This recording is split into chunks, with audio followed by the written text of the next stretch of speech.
5. Tiago 5, verso de número 16. Tiago 5, 16.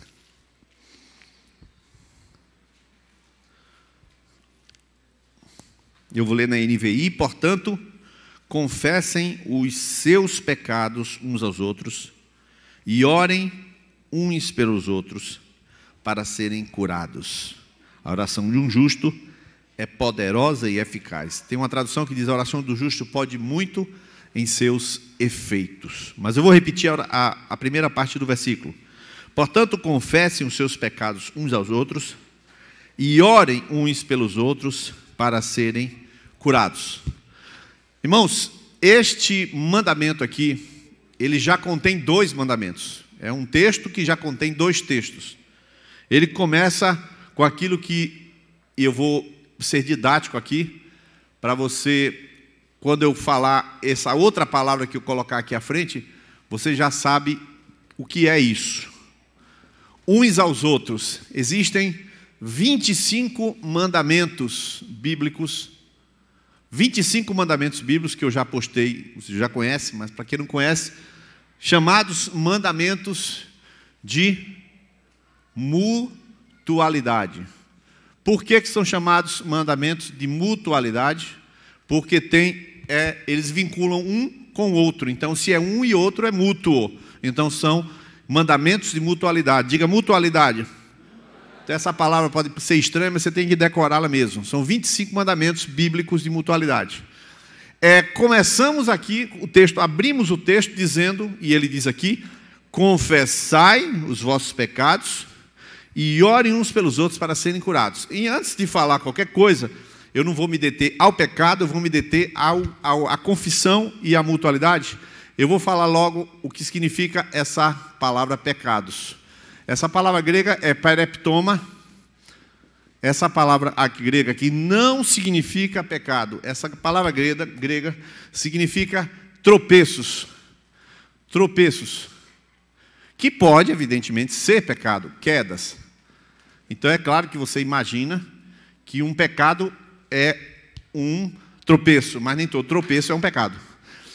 Confessai os vossos pereptomas, seus tropeços, suas falhas, seus fracassos, suas quedas, suas bizarrices, suas bizonhices. Confessem uns aos outros seus vacilos e orem uns pelos outros para que sejam curados. Essa é a interpretação. Qual é a interpretação, portanto? Que a nós nos cabe, a toda a igreja cabe admitir que é falho, admitir que é fraco e admitir uns aos outros. Não existe uma concorrência, um campeonato de super-herói na igreja. Esse campeonato de super-herói na igreja, ele, se houver, vai ganhar em primeiro lugar Anás, em segundo lugar Caifás, né? Em terceiro lugar Satanás, para rimar, né? Anás, Caifás e Satanás, os 3 vão ganhar esse concurso, porque é do interesse de Satanás criar pessoas que têm máscara de santidade e que competem com o outro para ver quem é mais santo. É do interesse do diabo isso. E isso tudo aqui implica dizer que todas as pessoas, todos nós, erramos em muitas coisas. E a palavra de Deus diz em Tiago 3 que quem não erra na língua é perfeito. Então, ou seja, quase todo mundo ou todo mundo erra falando. E quem não erra na língua é perfeito. Imagina você. Imagine se ele é perfeito na língua, mas comete outros deslizes. Então, o que eu quero abordar aqui não é que a gente precisa, o que é um pecado, qual é o deslize. Não, eu vou abordar aqui uns aos outros. Eu vou trabalhar aqui com essa dinâmica. Então, quando você pensa em confessai as vossas culpas uns aos outros, imediatamente você abre 2 raciocínios.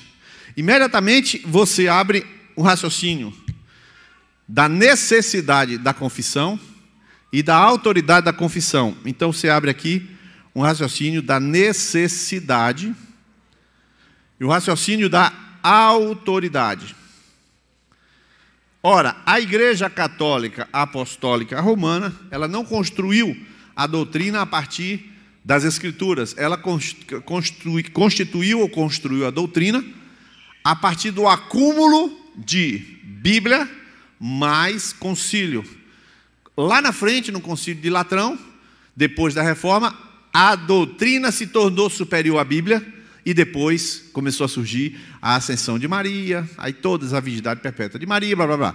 As doutrinas surgiram depois da reforma, os principais desvios, mas só surgiram depois que a igreja definiu que a doutrina é formada Bíblia mais concílio. No entanto, a igreja primitiva nunca pensou assim. E desse modo, a confissão é escrita em Tiago e dita para todo mundo.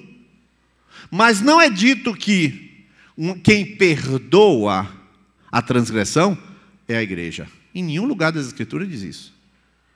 Em nenhum lugar das Escrituras fala que quem perdoa pecado é o pastor. Em nenhum lugar da palavra de Deus. No entanto, a confissão é um mandamento bíblico. Abra a sua Bíblia ainda em continuidade, em 1 João, é só virar um pouquinho, depois vem Pedro, e depois vem 1 João. 1 João, capítulo 1. Verso número 6 e número 7, você vai ver aí a doutrina da confissão que vai até o 9. Se afirmarmos que temos comunhão com Ele, verso 6, se afirmarmos, mas andamos nas trevas, mentimos e não praticamos a verdade. Se, porém, andarmos na luz, como Ele está na luz, temos comunhão uns com os outros, e o sangue de Jesus, seu Filho, nos purifica de todo pecado. Se afirmarmos que estamos sem pecado, enganamos-nos a nós mesmos e a verdade está em nós. Se confessarmos os nossos pecados, Ele é fiel e justo para perdoar os nossos pecados e nos purificar de toda injustiça. O que é confessar? Confessar o pecado no grego, e eu boto aqui, homologar. Homologel no grego. O que é confessar pecado? É homologar pecado. Ou seja, o Espírito Santo te mostra o pecado e você homologa o pecado. Vamos explicar de novo. O Espírito Santo fala para você, sem muita confusão, porque é bem fácil ele falar, e você concorda com ele. Homologar é concordar. Sim, Senhor, eu chamei esse palavrão sim, Senhor. Pronto. Se confessarmos os nossos pecados, só basta isso. Ele é fiel e justo. O problema é que antes do verso 9, da tal da confissão do homologar, ele vai falar no verso 6, se afirmarmos que temos comunhão e andamos nas trevas. O que é andar nas trevas? É ter a intenção deliberada de esconder aquilo que Deus manda confessar. E por que é que nós escondemos aquilo que Deus manda confessar? Porque a gente quer parecer bem para os outros. Nós vivemos de imagens. A Bíblia não vive de imagens, mas nós vivemos de imagens. Nós vivemos numa sociedade que vende bastante maquiagem. Está aqui na minha frente uma irmã, e é crente, viu? É crente.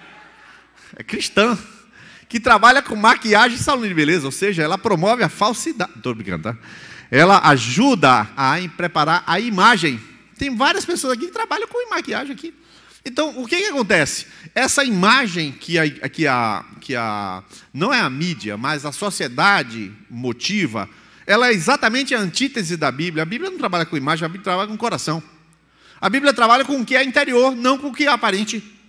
Inclusive, quando Samuel foi ungir Davi, aí ele viu o irmão de Davi, o irmão de Davi, quando chegou, aí o mais velho, Eliabe, aí ele vai ungir. Aí o Senhor fala, não é esse, porque você vê com os olhos, mas eu vejo, você vê o que está diante dos olhos, mas eu vejo o coração. Quer dizer, a aparência não significa nada para Deus, na Bíblia é assim. Mas por que você então não confessa com a maior tranquilidade? Aí você fala, porque eu não confio em ninguém. Desculpa esfarrapada, não confia na Bíblia então, é? Confie na Bíblia, não confia em ninguém, mas confie na Bíblia. Confie na palavra. Mas por que não confessa com facilidade? Porque defende a imagem. Porque tem medo de ser rejeitado, do que vão dizer da confissão. Então isso, irmão, não é novidade. Eu estou falando uma coisa para você que você sabe que é verdade. E você, nós como discípulos de Jesus, temos que resolver esse dilema. Não haverá uma terceira Bíblia, a Bíblia que leva para o céu, a Bíblia que leva para o inferno e a terceira Bíblia que a gente negocia na entrada do céu. Não existirá isso. A palavra, ela é para ser praticada. Então, agora vamos lá. Então, se a palavra fala de confissão, ela então vai falar da necessidade de confissão, que eu falo depois, e da autoridade da confissão, ao confessar para quem e como. Então eu vou trabalhar um pouquinho sobre isso aqui com você. Eu vou querer que você abra em Gênesis capítulo de número 14, Gênesis 14, e você vai ver aqui, a primeira vez que uma pessoa reconhece a autoridade de outra pessoa, em Gênesis capítulo 14, verso de número 17, depois eu abro Hebreus 7. Você vai perceber que quando Abraão volta da guerra, ele venceu uma guerra com seus 318 servos. No verso 17, voltando Abraão da vitória sobre Quedorlaomer e sobre os reis que a ele se haviam aliado, o rei de Sodoma foi ao seu encontro no vale de Savé, isto é, o vale do rei. Então, Melquisedeque, sacerdote do Deus Altíssimo, trouxe pão e vinho e abençoou Abrão ainda era Abrão o nome dele, dizendo: bendito seja Abrão pelo Deus Altíssimo, Criador dos céus e da terra, e bendito seja o Deus Altíssimo, que entregou seus inimigos em suas mãos. E eu quero que você leia agora essa última frase do verso 20. Todo mundo lá, 1, 2, 3 já? E Abraão deu dízimo de todo. Então você vê o primeiro, abre a Bíblia no Gênesis com um ensino, e você sabe que Gênesis é o livro da semeadura. Então tudo que você vê em Gênesis, você vai pegar o livro da semeadura. Gênesis é um livro de sementes, e tudo que você tem na Bíblia foi semeado em Gênesis, qualquer coisa. A salvação foi semeada em Gênesis capítulo 3, verso 15. Tudo que você pensar. O propósito de Deus para o homem, Gênesis capítulo 1, verso 25 e 26. Não tem jeito. Tudo que tem na Bíblia aparece em Gênesis. Quer ver um negócio? A árvore da vida começa em Gênesis 2, termina em Apocalipse 22. Está lá. Não tem jeito. Tudo que você pensar está em Gênesis, a semeadura daquilo que se vai imaginar. Então aqui, Abrão, ele tem o primeiro encontro com uma autoridade. A Melquisedeque olha para ele, o abençoa, e ele reconhece e paga dízimos a Melquisedeque. Aqui começa um princípio de autoridade estabelecido. Deus estabelece as autoridades. E quem é autoridade reconhece uma autoridade, ou reconhece o princípio de autoridade. Por essa razão, uma pessoa que é bem formada, uma pessoa inteligente, uma pessoa que é educada, uma pessoa que é bem preparada intelectualmente, em educação, em entendimento da sociedade, a primeira coisa que ela faz quando ela entra em um lugar é saber quem responde por aquele lugar. Ela vai, por exemplo, tratar um assunto, a primeira coisa que ela faz, vai no hiper bom preço. Ela fala assim: quem é o gerente aqui?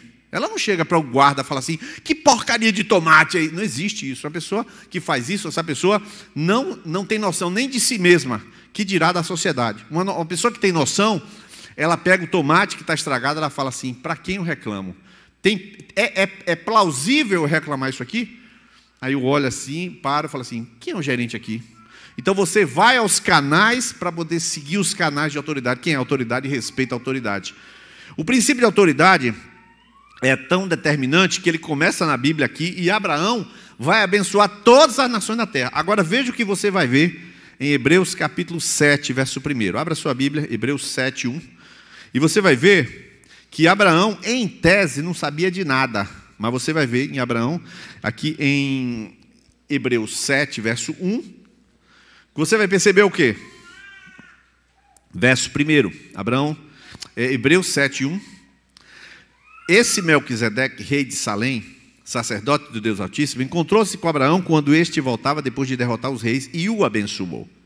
Abraão lhe deu o dízimo de tudo. Em primeiro lugar, seu nome significa rei de justiça. Depois, rei de Salém, que quer dizer rei de paz. Sem pai, sem mãe, sem genealogia, sem princípio de dias, nem fim de dia, feito semelhante ao Filho de Deus, ele permanece sacerdote para sempre. Considerem a grandeza desse homem. Até mesmo o patriarca Abraão lhe deu dízimo dos despojos. A lei requer dos sacerdotes, entre os descendentes de Levi, que recebam dízimo do povo, isto é, dos seus irmãos, embora estes sejam descendentes de Abraão.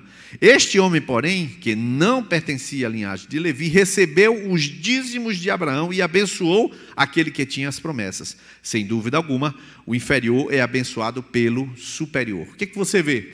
Abraão gerou a Isaque, que gerou a Jacó, que gerou a Levi e que gerou os levitas.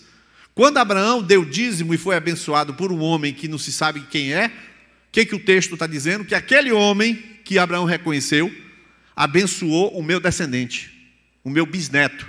Ele está dizendo isso, ou seja, ele está dizendo que Abraão reconheceu a autoridade e por isso foi abençoada toda a sua genealogia. Então, o princípio de autoridade é algo assim elementar, primário. Então vamos agora abrir Êxodo para usar. Eu só vou abrir esse daqui, viu, irmãos? Depois eu vou citar sem abrir esses textos. Êxodo capítulo de número 2, Êxodo 2, já que você estava em Hebreus, agora você vai Êxodo 2, né? Verso de número 11 em diante. Certo dia, sendo Moisés já adulto, foi ao lugar onde estavam seus irmãos hebreus e descobriu como era pesado o trabalho que realizavam. Viu também um egípcio espancar um dos hebreus. Verso 12, Êxodo 2. Correu o olhar por todos os lados e, não vendo ninguém, matou o egípcio e o escondeu na terra. No dia seguinte, saiu e viu 2 hebreus brigando. Então perguntou ao agressor: por que você está espancando seu companheiro? O homem respondeu: quem o nomeou líder e juiz sobre nós? Quer matar-me como matou o egípcio? Moisés teve medo e pensou: com certeza tudo foi descoberto. Quando Faraó soube disso, procurou matar Moisés, mas este fugiu e foi morar na terra de Midian. Uma coisa simples, irmãos. Moisés era ou não era o libertador de Israel? Era, mas não era aqui. Então, nessa hora, Moisés não tinha autoridade e não era a autoridade. Aí você vira a página em Gênesis, em Êxodo 3, e cai no Êxodo 3 e Deus chama ele para libertar o povo. Que coisa interessante. Então, no Êxodo 2, Moisés não tem autoridade. No Êxodo 3, recebe autoridade. Agora, ele não quer ir, mas tem autoridade. No primeiro momento, ele quer ir, mas não tem autoridade. Então, você observe que não quer dizer que uma pessoa que tem cargo, ou título, ou diploma, ele tem autoridade. De jeito nenhum. Mas de jeito nenhum. Um bacharel em teologia acabou de sair, fazer teologia, é formado, é doutor, é teólogo, ele sai do seminário, conhece um bocado de Bíblia, tem autoridade? Não, senhor. Ninguém conferiu a ele autoridade. O seminário conferiu conhecimento e reconheceu o conhecimento, mas não conferiu a ele a autoridade. Então você observa que a autoridade é um princípio muito consistente. E para completar a citação de Moisés, abra Números capítulo 11. Números 11. Você vai ver uma coisa interessante. Moisés, então, não era autoridade. Moisés não era autoridade. Aí depois, ele se torna autoridade sem querer ser autoridade. Aí, em Números 11, 11, a coisa ficou pesada. Moisés trabalhou, ficou pesado. Em Números 11, 11, ele perguntou ao Senhor: por que trouxeste este mal sobre o teu servo? Foi porque não te agradaste de mim, que colocaste sobre os meus ombros a responsabilidade de todo esse povo? Por acaso fui eu quem o concebeu? Fui eu quem dei a luz? Por que pedes para carregá-lo nos braços como uma ama carrega um recém-nascido para levá-lo à terra? Que prometeste sob juramento aos seus antepassados. Onde conseguirei carne para todo esse povo? Eles ficam se queixando contra mim, dizendo: dá-nos carne para comer. Não posso levar todo esse povo sozinho. Essa responsabilidade é grande demais para mim. Olha o 15. Ó. Se é assim que vais me tratar, mata-me agora mesmo. O cara se retou, como diz na Bahia. Não, o cara se retou. Aí armou o barraco com Deus aqui. Aí Deus vai conversar com ele. Olha o que vai falar no 16. E o Senhor disse a Moisés: reúna 70 autoridades de Israel, que você sabe que são líderes e supervisores dentro do povo, leve-os à tenda do encontro, para que estejam ali com você. Eu descerei, falarei com você, tirarei do espírito que está sobre você e o porei sobre eles. Eles o ajudarão na árdua responsabilidade de conduzir o povo, de modo que você não tenha que assumir tudo sozinho. Beleza? Beleza. Aí, verso de número 24. Então Moisés saiu, contou ao povo o que o Senhor tinha dito, reuniu 70 autoridades, dentre eles, e os dispôs ao redor da tenda. O Senhor desceu na nuvem, lhes falou e tirou do Espírito que estava sobre Moisés e pôs sobre as 70 autoridades. Quando o Espírito veio sobre elas, profetizaram, mas depois nunca mais tornaram a fazê-lo. Observe que coisa, agora está leve para ele, mas só está leve porque Deus tirou deles e deu a eles lá. Aí agora ficou leve, porque dividiu. Aqueles caras agora eram autoridade. Não era ele, era aqueles caras agora eram. Agora eu posso levar a graça. O que foi que mudou? Mudou nada. Quem tinha que falar rocha era ele, quem tinha que não sei o que era ele, quem tinha que falar das codornizes mudou sim, querido. Ele dividiu a carga espiritual com aquelas pessoas que foram constituídas de autoridade. Então, o princípio de autoridade, você começa a perceber que quando a gente fala de confessar, de a gente trabalhar princípio de autoridade, não estou falando de obediência, nem de submissão, nem rebeldia. Eu estou mostrando a vocês que Deus só trabalha assim. Agora eu vou citar alguns exemplos. Você se lembra de Isaac e Jacó e Esaú. O que aconteceu? Esaú vendeu a primogenitura para Jacó. Aí Jacó enganou Esaú, botou uma pele, não sei o que, tal, foi lá e aí Isaac ceguinho, meu filho, e o Senhor te conceda o orvalho do campo. Não entendia nada, não cheirava nada, mas ele falou lá todo ceguinho. Aí Esaú chegou e falou, não, o senhor se equivocou. Aí o senhor falou para o cara. Na sua cabeça seria assim, bom, se ele falou errado, quem era o primogênito era Esaú, então invertia. Era só virar a fase, né? Tirar a tomada, botar assim. Aí ligava e passava para Jacó. Na sua cabeça e na minha, mas na de Deus não. Na de Deus é assim, Isaac, a autoridade, abriu a boca, abençoou aquele camarada, ele estava pensando que era quem, não importa, ele abençoou, está abençoado e acabou. E Esaú perdeu a autoridade. Depois Jacó teve um filho, o filho de Jacó era Rúben. Rúben chegou, subiu e se relacionou com a concubina de Jacó. Por que ele se relacionou com a concubina de Jacó?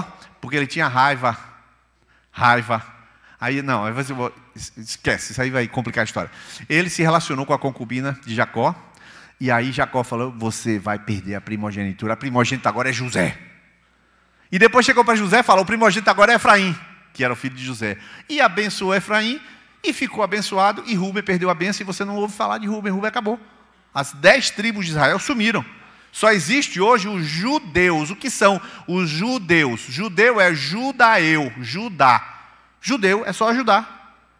Benjamim entrou na tribo de Judá, desapareceu. Ou seja, ele está engolido pela tribo de Judá. E os outros 10 desapareceram junto com Levi. Essa é a verdade. Não existe issacarianos, azerianos. Sumiu tudo. Morreu tudo.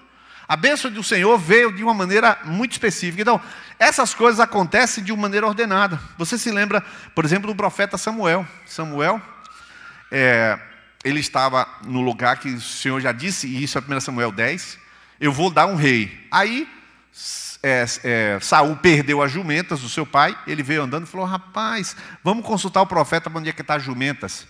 Foi consultar o profeta, ele falou, amanhã eu te digo. Amanhã nada, ele ia consagrar rei. Amanhã eu te falo, vem para uma festa comigo. Samuel já ia consagrar Saul rei. Eu vou falar com Samuel para ele me dizer onde estão as jumentas. Aí no outro dia estava tudo na mesa assim, Samuel falou, as jumentas já foram assadas, fique tranquilo, você vai ser rei de Israel. O cara fica assim, fica assustado. O profeta unge Davi, unge Saul. O profeta é um norte para a vida de Davi. Depois, você se lembra de... abra aí 2 Samuel, já que eu não vou ficar falando assim sem vocês folhearem a Bíblia. Então abra aí, 2 Samuel 12. Quando Davi matou Urias e ficou com a mulher de Urias, Batseba, aparece um camarada para falar com Davi. Como é o nome dele? Natã. Natã era o quê? Profeta. Ou seja, Davi podia matar Natã também, né? Mas não funciona assim. Quem é autoridade, reconhece a autoridade. E o Senhor enviou a Davi o profeta Natã. Aí, no verso 7, você é esse homem, disse Natã a Davi. Olha, o camarada tinha autoridade, porque ele era a autoridade. Então, esse princípio é muito forte. E eu queria falar um pouquinho para vocês do princípio de autoridade na vida de Jesus e João Batista, que para mim é o mais lindo de todos. Mais lindo de todos. João Batista nasceu 6 meses antes de Jesus. Era primo de Jesus. E ele dizia: aquele que vem depois de mim, eu não posso nem descalçar a sandália dele. Eu estou batizando com água, mas ele vai batizar com o Espírito Santo e com fogo. Ele é aquele que vem depois de mim, ele era antes do que eu e veio antes de mim. Maluquice, né? Veio depois de mim, mas é antes de mim. O pessoal não entendia nada. Aí vai vindo Jesus, se aproximando para ser batizado. Jesus, ele olha para Jesus e fala assim: você vai vir para eu ser batizado? Eu é que preciso ser batizado por ti. Aí a João Batista agora está honrando Jesus. Agora Jesus honra João Batista. Não, convém que se cumpra toda a justiça. E aí dobra o joelho e João Batista joga a água sobre Jesus. Irmão, Jesus se submeter a um profeta.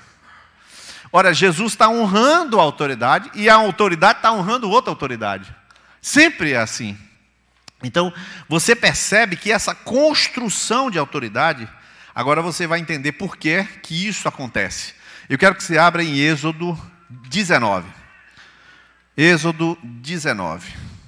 Eu espero que você esteja realmente com a mente aberta e o coração aberto para compreender o mistério, claro, já revelado, não tem nada de mistério nem de Cantios, né? É um mistério revelado, tanto que está escrito. Mas agora, o que diz aqui em Êxodo 19, verso 4, 5 e 6. Vocês viram o que eu fiz ao Egito, como os transportei sobre asas de águias, como os trouxe para junto de mim. Agora, verso 5. Agora, se me obedecerem fielmente e guardarem a minha aliança, vocês serão o meu tesouro pessoal entre as nações, embora toda a terra seja minha. Vocês serão para mim um reino de sacerdotes, uma nação santa. Essas são as palavras que você dirá para os israelitas. Observa bem. Então agora eu volto para a história geral. Já falei da história específica, agora eu volto para a história geral. O que Deus queria fazer e Ele só veio fazer na igreja? Deus queria levantar uma nação sacerdotal. Não era Levi que ia ser sacerdote, era todo o povo de Israel. Só que o povo de Israel não era nascido de novo, eles não tinham um novo coração. Então quando o Senhor desce no Monte Sinai, em Êxodo 20, não 19, eles começam a ficar com medo, e lá em Êxodo 21, acho que verso 22, eles ficam com tanto medo que ele fala assim: Moisés, fale o Senhor contigo e não conosco, senão a gente vai morrer. Eles fugiram de estar em constante comunhão com Deus. Então aquela nação, que deveria ser toda ela nação de sacerdotes, se tornou uma tribo de sacerdotes. E essa tribo, somente uma linhagem dessa tribo, a linhagem de Levi, de Arão, só a linhagem de Arão, se tornou sacerdote que intermediava com Deus. Ora, irmãos, isso não é o projeto de Deus. Deus não tem interesse nisso. Já pensou se aqui só quem fala com Deus é o pastor? O pior, irmãos, é que tem na cabeça de muita gente que da linhagem católica, ou seja, da formação estrutural, doutrinal católica, se acredita muito que algumas categorias de pessoas são superiores ou melhores. Isso porque tem-se a ideia de que os santos, eles são pessoas de nível superior, né? Espiritual. É um ensino, eu sei que o ensino é forte e tem suas implicações, mas ele não tem consistência, porque a gente vai dizer que existem então duas categorias de Espírito Santo, duas categorias de Bíblia, duas categorias de unção. Não existe isso.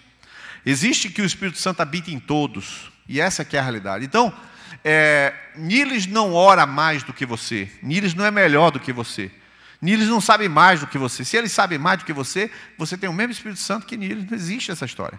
Se eu recebo uma capacitação, se Lucas recebe uma capacitação, é para um serviço. Não é porque ele é melhor. Não faz dele melhor, ao contrário. Paulo fala assim: eu tenho para mim que o Senhor nos colocou a nós, apóstolos, como o último, como o lixo. Ele ainda fala isso lá em 1 Coríntios 4. Então ele considera que ele era o lixo, era o último. Ele não era nada. Então, a unção é de acordo com aquilo que vai ser feito. É de acordo com o que vai fazer. Mas, para a estrutura católica, parece até que algumas pessoas são melhores do que outras. Só que Deus não quer isso. Eu quero que você abra aí 2 versículos. 1 Pedro 2, 9. Eu estou repassando a doutrina e agora eu vou repassar a prática. 1 Pedro 2,9. 1 Pedro 2,9. Estamos num tempo muito tranquilo, então vai ser bom porque a gente vai fazer as aplicações práticas de maneira objetiva. 1 Pedro 2,9. Eu vou ler verso 7, para você entender que alguns tropeçaram para que isso acontecesse do verso 9. Verso 7 diz: portanto, para vocês, os que creem, essa pedra é preciosa. Mas para os que não creem, que são judeus, a pedra que os construtores rejeitaram tornou-se a pedra angular e pedra de tropeço e rocha que faz cair. Os que não creem tropeçam, porque desobedecem à mensagem para o que também foram destinados. Mas vocês poderiam ler o verso 9, eu sei que está na NVI, quem tiver em outra versão pode ler também. Mas vamos ler todos o verso de número 9, vamos lá, 1, 2, 3.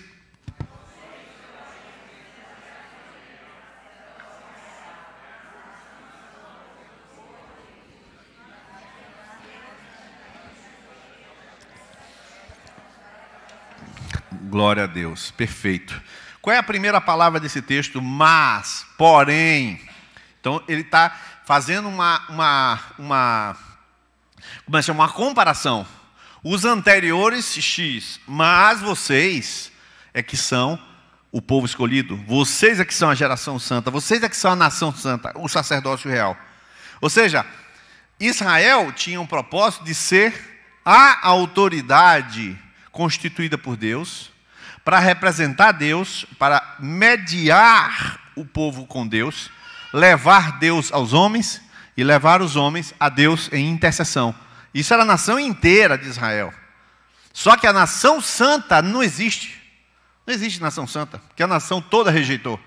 Veio para o que era seu e os seus não receberam. E no verso 9 diz: vocês são essa geração santa. Vocês são esse sacerdócio real. Vocês são o povo exclusivo de Deus. Exatamente o que nós lemos em Êxodo 19, versos 5 e 6. Você está vendo que 1 Pedro 2,9 diz que nós somos. Então, agora eu vou colocar o último versículo dessa sessão aqui. Eu vou citar mais 2 versículos só e terminar.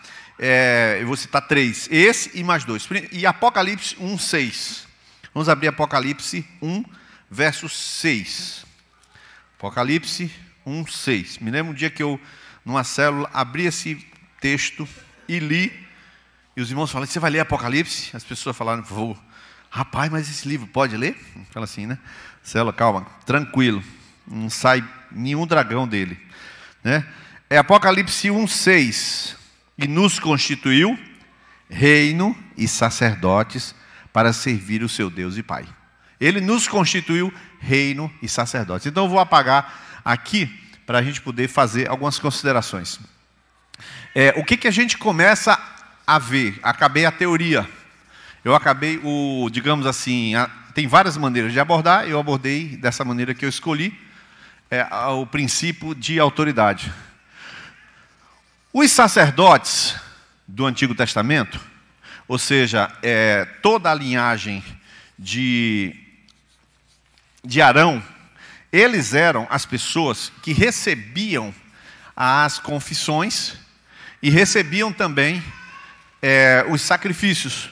Ou seja, o sacerdote ele era especialmente um estripador, né? O sacerdote era um açougueiro. O sacerdote tinha que matar todo tipo de bicho. Novilha, redenho. O que é redenho? Alguém sabe o que é redenho? Levanta a mão aí. Redenho. Peraí, levanta aí que eu vou contar. 1, 2, 3, 4, 5, 7, 8 pessoas sabem o que é redenho. Eu não sei o que é redenho. Eu leio na Bíblia, não sei dizer o que é redenho. O que é redenho? A gordura intra-abdominal. Perfeito? Certo. Onde é que fica? No abdômen. Só sei disso, né? Porque é abdominal e abdômen. Quando o sacerdote cortava, ele pegava aquela gordura, o redenho, e queimava ao Senhor. E fazia o que com o intestino grosso? A gente lê e fazia o quê? Né? Queimava tudo. Você fala: rapaz, como é que pode? Em que sacrifício? O cara era um açougueiro. O sacerdote era um açougueiro. Ele matava bode, matava todo o tempo, ele matava esses bichos. Até Magarefe, né? Ele era isso aí. Ou seja, mas ele, na hora que ia fazer isso, a pessoa colocava a mão sobre a cabeça do bicho e confessava o pecado e ele estava lá ouvindo. Não, porque eu roubei, não sei o quê, porque a mulher do vizinho, não sei o que lá, não sei o que lá, e eu não vou devolver, não sei o que e tal. Aí o cara ouvia, tu tem que devolver, viu, velho? Não, eu vou devolver. Aí falava as bobagens lá, confessava tudo, aí ele dava facada no bicho, e geralmente era 2, se era pecado era 2.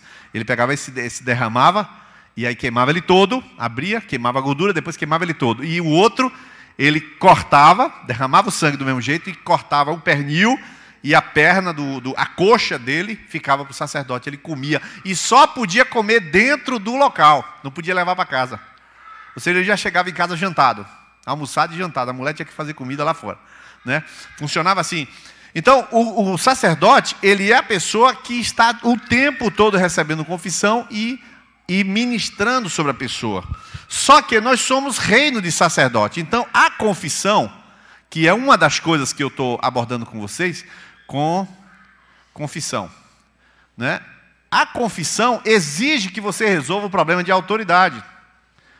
Porque como é que a gente vai fazer agora para confessar os nossos pecados? Aí, o bendito evangélico que está em nosso meio aqui agora, que não entendeu a doutrina, o bendito evangélico, estou generalizando, ele diz o seguinte: não, é o seguinte, você confessa para Jesus e ele perdoa seu pecado. Confessa para Jesus e ele perdoa seu pecado. Bom, não é assim. Misericórdia. Então, não é assim que funciona. Não é assim.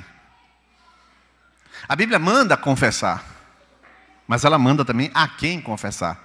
E vocês viram: confessai as vossas culpas, fraquezas, uns aos outros. E por que uns aos outros?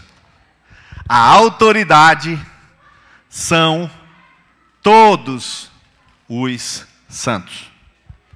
Nós somos uma nação sacerdotal. Então todos nós temos que confessar e ouvir confissão.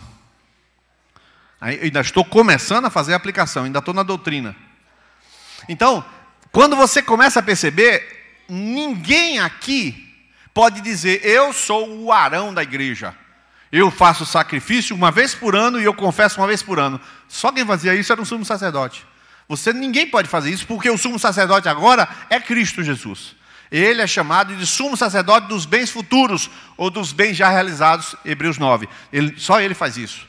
E ele foi lá e confessou uma única vez todos os nossos pecados e nos perdoou. Ponto. Então nós não podemos fazer isso. Então Niles Alberto confessa os seus pecados. Então você confessa os seus pecados. E nós confessamos nossos pecados. Por essa razão, você precisa compreender como é que você vai viver uma vida de confissão. Daí, quem estava aqui sábado passado, ouviu que o pastor Niles, que é meu pai, né, cara, né? Arrependimento. Ele falou sobre esse tema aqui. Niles e Johan Bernstein falou sobre esse tema e falou pesado. E ele disse que esta é a mensagem é arrependimento. Mas arrependimento não é para conversão, arrependimento é para a vida de arrependimento. Quando você vai ver Augusto Nicodemos, John Piper, todos os pregadores, eles vão falar que a você não basta se arrepender, basta você viver uma vida de arrependimento. Porque quando você se arrepende e se converte, você nasce de novo. Mas depois você tem uma vida de arrependimento, que é a vida da confissão. A vida do quebrantamento, a vida da humildade, a vida do reconhecimento dos seus pecados. Então agora eu vou pegar um pouquinho mais prático para você. Abre Hebreus, eu falei que era 2 versículos, então vou ler os 2 aqui. Hebreus 13, 17. Abra aí Hebreus 13, 17. E você vai compreender algumas coisas que agora eu vou indicar para você. As pessoas, infelizmente, criam sua própria doutrina. E é claro que elas criam a doutrina, na verdade, uma doutrina para elas viverem como elas bem querem, com a doutrina que eles criaram. Essa semana eu vi um rapaz ironizando esculhambando com Jesus. Porque ele falou assim, que ridículo que vai haver milênio. Quer dizer que Jesus reina 1000 anos, Satanás é solto no final dos 1000 anos, e ele consegue pregar para aquelas pessoas que se rebelarão contra Cristo, o que Cristo não conseguiu fazer em 1000 anos. Cristo é um palhaço? Palavras do cara. Então você vai encontrar gente pregando o tipo de absurdo em tudo que é lugar.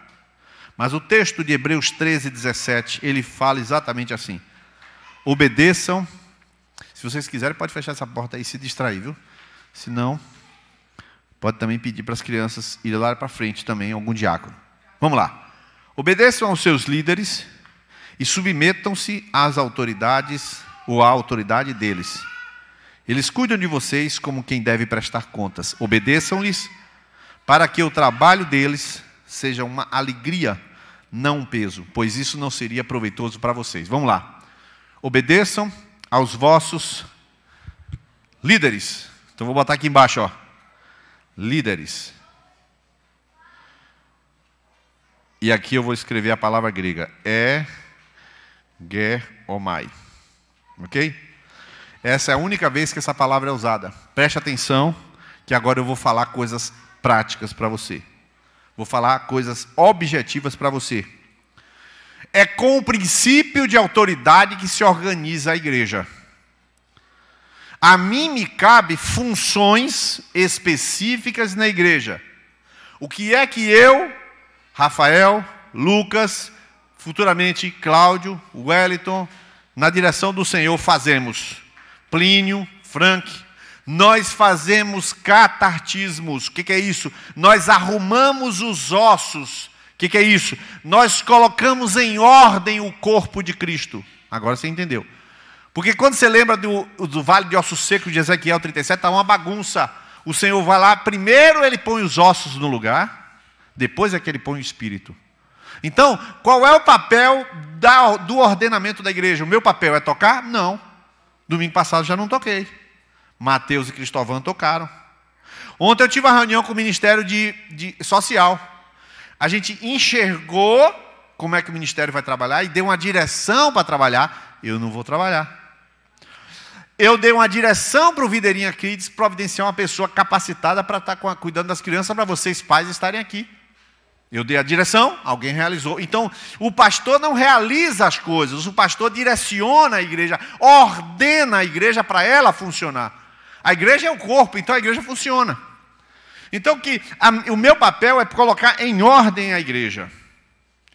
Então, quando eu ensino, eu estou dizendo a você como ela funciona. E quando eu digo faça, eu pego você e encaixo no seu lugar, no meu lugar. É assim que funciona. Não estou aqui para fazer o trabalho das pessoas. E não farei. Colocaremos em ordem a igreja, para a igreja fazer o que tem que fazer. Quer ver um negócio?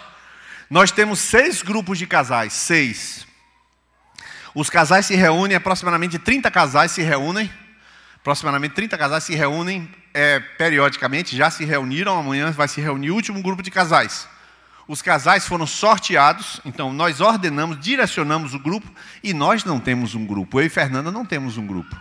Nós teremos um grupo, eventualmente, se houver necessidade de completar, para nenhum grupo ficar cheio. Então a gente vai fazer um trabalho de complemento. Mas nosso trabalho é ajudar Luzerne, ajudar todos os casais, para eles ordenarem e eles funcionarem. Porque o corpo de Cristo funciona assim. Então a doutrina funciona assim. Existem líderes na igreja, constituídos, egeomai, a palavra egeomai aqui é a mesma palavra usada para o Espírito Santo, quando fala que ele é quem nos guia, os que são guiados pelo Espírito de Deus são filhos de Deus, a mesma palavra. Então o Espírito Santo guia os seus filhos, e os líderes aqui da igreja também guiam, eles guiam. Irmãos, esses líderes que guiam, assim como os líderes de casais, eles guiam. Você pode perguntar assim, Luzerne e George, eles são perfeitos no casamento? Ninguém é. Cláudio e Vanessa vão cuidar de todos os casais porque é o casal mais perfeito. Isso não existe. Eles, na hora que vão cuidar, eles recebem o quê? Uma capacitação, uma unção eles recebem um comissionamento. E na hora que eles são comissionados como autoridade, imediatamente, como sendo autoridade, eles passam a receber da parte de Deus uma capacitação para guiar. Egeomai. Toda pessoa que recebe um ordenamento, uma capacitação, ele guia os outros. Egeomai. Exatamente isso. Eles são líderes. Algumas traduções falam assim: obedeçam aos vossos pastores. Não. Não é pastores, é guias. Obedecer aos vossos líderes, aos vossos guias. Claro, eu sou um guia. Eu sei que eu sou um guia. Mas quando coloca obedecer aos vossos pastores, aí descarta todos os outros. Está errada a tradução. Obedecer só aos pastores, mas não obedeça a nenhum líder. Não. Nós temos 3 coordenadores no Videirinha Kids. Coordenadores: Patrícia, Dani e Edmari. Eles cometem erros? Claro que cometem erros, mas guiam do mesmo jeito. Errando, acertando, igual a Moisés. Moisés errou, erra e acerta, mas guia. Porque é Deus guiando através deles. Então isso é muito fácil de entender. Nós somos uma nação, um povo todo organizado, baseado em autoridade. Nós levantamos líderes aqui na igreja. E aí eu vou voltar para a confissão. Todas as pessoas aqui são chamadas a viver uma vida de arrependimento, a vida de arrependimento. E vida na luz. E vida na luz. Como é que faz para você colocar as coisas na luz na sua vida? Como é que faz para você colocar na luz? Pronto, você, seguindo a doutrina bíblica, quem é que perdoa? Jesus. Então você recebe o perdão dos pecados de Jesus, mas você anda na luz da igreja. Você anda na comunhão da igreja. Irmão, vou até dizer mais. Não existe fé individual. Agora eu já estou pegando mais pesado. Não existe fé individual. Não existe fé individual. Existe só fé coletiva. Judas 4. Fé que uma vez foi dada aos santos. Se você morrer, a fé continua existindo. Se você se desviar, continua existindo fé. Se você não crer, a igreja continua existindo. Não existe fé individual. O que eu quero dizer com isso? Eu quero dizer que você está no corpo de Cristo e recebe do corpo a vida. Por isso que você tem vida. É por isso que a gente tem que batizar as pessoas e pensa bem antes de batizar. Porque a gente fala: rapaz, essa pessoa está em Cristo mesmo? Aí você fica: rapaz, não sei. Não, tá. Não, é gente boa. Não, gente boa não é nada. Não, é torce pelo Bahia. Ah, então, não tem isso. Você tem que ter a certeza se a pessoa está em Cristo. Aí, quando você imerge ela em Cristo, e estou falando da minha parte agora, ela recebe a vida do corpo de Cristo. Então ela tem vida de Cristo. Ela recebeu de quem? De Cristo. Agora ela vive no trabalho. Ela vive numa casa em que só ela é crente. De onde ela tirou aquela vida? De Cristo. Qual Cristo? O Cristo que já existe. Você está entendendo, irmão? Alguns acham: não, eu com a minha fé, minha fé é tirada do corpo de Cristo. Jesus salvou o corpo. Você está entendendo? Você pega um pedaço do seu dedo. Você fala assim: rapaz, eu estou com a unha encravada aqui. Eu não quero mais essa unha encravada, não. Eu vou atirar logo o dedo. Porque aí eu fico igual a Lula, me aposento, nunca mais trabalho. Eu vou arrancar o dedo todo. Aí você tira o dedo, põe aqui em cima e fala assim: rapaz, será que eu fiz certo? Eu vou deixar ele aqui, amanhã eu decido. Aí você, no outro dia, fala: eu quero meu dedo de volta. Você não vai conseguir mais. Ele apodreceu. Eu já ouvi alguns casos de pessoas que tiveram um acidente e perderam um pedaço do braço ou a mão. Aí o sujeito entra no hospital com a mão assim, carregada assim. Bote minha mão aqui, tal. Porque ele não está sentindo dor porque foi um curto-circuito nervoso, né? Então ele não sente a dor. Mas ele está terrivelmente traumatizado porque está com a mão na mão. Cola aqui do lado aqui, o cara vai lá e colocar, né? Você não pode no outro dia decidir colocar o dedo, porque ele já não é mais dedo. Ele amputou-se. De onde ele obtém a vida? Do corpo. Ele não tem vida autônoma. Nenhum dedo tem vida autônoma, é coisa óbvia. Nenhum membro tem vida autônoma. Por isso que de vez em quando eu falava assim, não vou falar não, tá? Mas eu falava, então eu vou falar o que eu falava. Aí já estou falando. Aí eu falava muito assim, irmão, fica um mês sem vir para a igreja. Fica lá. Não, fica, roda aí, fica em tudo que é lugar. Roda, eu vou na igreja tal, na igreja tal. Pode ficar. Depois você vai chegar à conclusão que está um vazio dentro de você. Porque a vida vem do corpo. A vida não vem de você. Não é você que traz vida para este corpo. É o corpo que traz vida para você. Isso é óbvio. Quem estiver desconectado não tem vida. Aí, eu termino, porque eu disse que ia terminar abruptamente, né? Qual é a autoridade da confissão, irmão? Deus instituiu líderes. Eu falto 3 minutos para terminar. Deus instituiu líderes na igreja para que você continue humilde, para que você entre em conflito com seu orgulho. Você está ouvindo o que eu estou falando? Deus constituiu líderes para que você entre em conflito com seu orgulho e leve esse orgulho para a cruz de Cristo e obedeça e viva uma vida de arrependimento. Eu não estou perguntando se você se arrependeu um dia, é para você viver uma vida de arrependimento. Arrependimento do que diz, arrependimento do que pensa. Eu não sei, mas é possível que muita gente tenha pensado que Michael é maluco. Que ele forçou a barra para levar Cris. Cris foi obrigada por ele. Porque sabe como é que é o temperamento de Michael? Você vê que Cris está chorando o tempo todo. Aquele cara travou a mão, botou uma tornozeleira eletrônica e levou. Eu não sei o que você pensou, mas não duvido que alguém tenha convicção de que aquilo ali tem alguma coisa errada naquele envio ali. Você precisa confessar isso ao Senhor. Aí, uma vez que você confessa ao Senhor, o Espírito Santo chega para você e fala assim, coloque na luz. Aí, você já perdoado, vai travar o Gólgota da humilhação. Só, rapaz, eu queria dizer para você, Michael, eu queria te pedir perdão, pai. Eu queria te pedir perdão porque eu tinha certeza que você tinha manipulado Cris para poder ela ir. Me perdoe, velho. Que vergonha dizer isso para Michael. Não sei se é vergonha. Aí é com você e Deus. Vou brincar contigo, o problema é teu. Tu pensou, deu lugar ao pensamento, avançou o pensamento. Mas, irmão, a confissão, a vida de obediência, ela não é uma opção. A vida de obediência não é uma opção. Mas eu não confio no meu líder, tu vai falar sem confiar.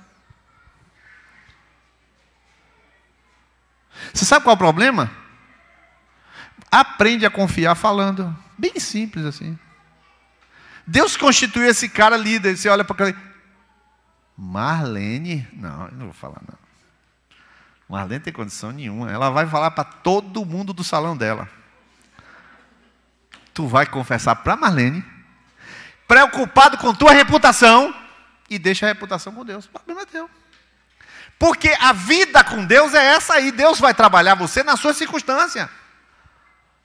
Ah, não, eu quero ser discípulo. Por que eu não lidero célula? Vou concluir com essa. Por que eu não lidero conexão, irmão? Porque eu tive muito problema liderando conexão, porque o povo só queria ficar na minha conexão. Quando eu mandava para outra conexão, o cara ficava comparando a palavra. Aí eu falo, pois eu não faço mais conexão nenhuma, para não comparar mais nunca. Pronto, acabou o problema. Eu pastoreio as pessoas individual e não lidero conexão nenhuma. Está vendo a cabeça do povo? Ah, não, eu falo para Niles porque eu confio, não falo para Vanessa porque eu não confio. Que história é essa? Então tu não está servindo a Deus? Está servindo a pessoa de Niles? Você confia em Niles, mas não confia em Lucas? Tu é doido? Você confia em Deus, cara? Tu é servo de Deus. Você é guiado pelo Espírito de Deus, não é por Niles. Niles vai morrer, meu irmão. E se você está pensando que não, dias atrás, está eu e Rafael falando, e Rafael virou para mim e falou assim, daqui a algum tempo você vai partir, como é que vai ficar a videira? Então a gente tem que estar a trabalhar. Na cara dura, morando lá em casa, me falou isso. Aí quase que eu dizia, eu fico com o Daniel agora, sai de casa. Quase que eu dizia. Mas é a realidade, irmão. O cara me falou na minha cara e na minha casa. Um dia você morre e fica por isso mesmo. Meu irmão, que coisa mais óbvia que a morte. Eu morro, o que fica? Fica escrito as coisas que eu coloquei, os áudios de 1 minuto com Jesus, as coisinhas lá, o livro, vocês vão se virar. A autoridade está aqui, ó. A autoridade está ali. A autoridade está aqui. A autoridade está ali. E você vai levantar e dizer: Jesus, eu não confio em Ângela. Aí o Senhor vai dizer: agora você está com dois problemas, o pecado e a falta de confiança. Aí você fala: mas eu não quero falar, ainda está com a rebeldia, está com 3. Se falar muito, aumenta para 4 e 5. É assim que funciona. Agora, a pregação termina agora. Na hora que a pregação terminar, acabou isso tudo aqui. Isso aqui é uma classe, irmão. A vida, aqui não é vida não, aqui é intervalo. Acabou esse intervalo, aí tu vai dormir, meu Deus. Mas ele falou que eu confio, mas não, eu não confio mesmo não, Senhor. Senhor, cura primeiro minha confiança para depois. Aí começa as orações bobas. Pois que Deus lhe dê uma boa noite, orando essas abobrinhas todas, que ele não vai ouvir, para depois você, ao dormir, lembrar-se da palavra que você tem que levantar e fazer aquilo que você já sabe que Deus mandou fazer. Viver uma vida de arrependimento e se submeter às autoridades, os líderes que Deus constituiu, do jeito que são, porque se você não viver isso, uma vida de arrependimento, você está enganando a si mesmo e fingindo que é cristão. Deus abençoe os amados, uma boa noite, nem orar eu oro. Tudo de bom.